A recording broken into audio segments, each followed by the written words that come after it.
লিখেছেন, যে কমেন্ট করেছেন সেটার এগেইনস্টে একটু বলছি। এই ধরনের ফালতু কিছু মহিলাদের জন্য হচ্ছে আমাদেরকে কথা বলতে হয়, বিকজ অফ তারা এটা চায় যে অমুকের সাথে তমুকের লেগে থাকবে, দেন হচ্ছে তারা এটাকে নিয়ে হচ্ছে আরো বেশি কথা বলবে, আরো বেশি হচ্ছে সমস্যা ক্রিয়েট করবে। আপনারা জয়েন করতে থাকেন, আপনাদের কোশ্চেন থাকবে, আমি আপনাদের কোশ্চেনের হচ্ছে অ্যান্সার দিব।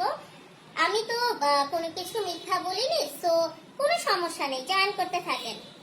আপনার লাইভের জন্য ওয়েট করছিলাম। Thank you, nice collection, thank you, সুন্দর লাগছে তামান্না আপু, থ্যাংক ইউ।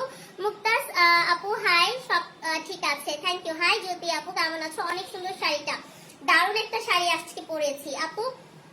আজকে আমি ফার্স্ট কমেন্ট করেছি, মাশাআল্লাহ সুন্দর লাগছে, থ্যাংক ইউ সো মাচ। আপনারা একটু জয়েন করেন, হ্যাঁ একটু জয়েন করেন।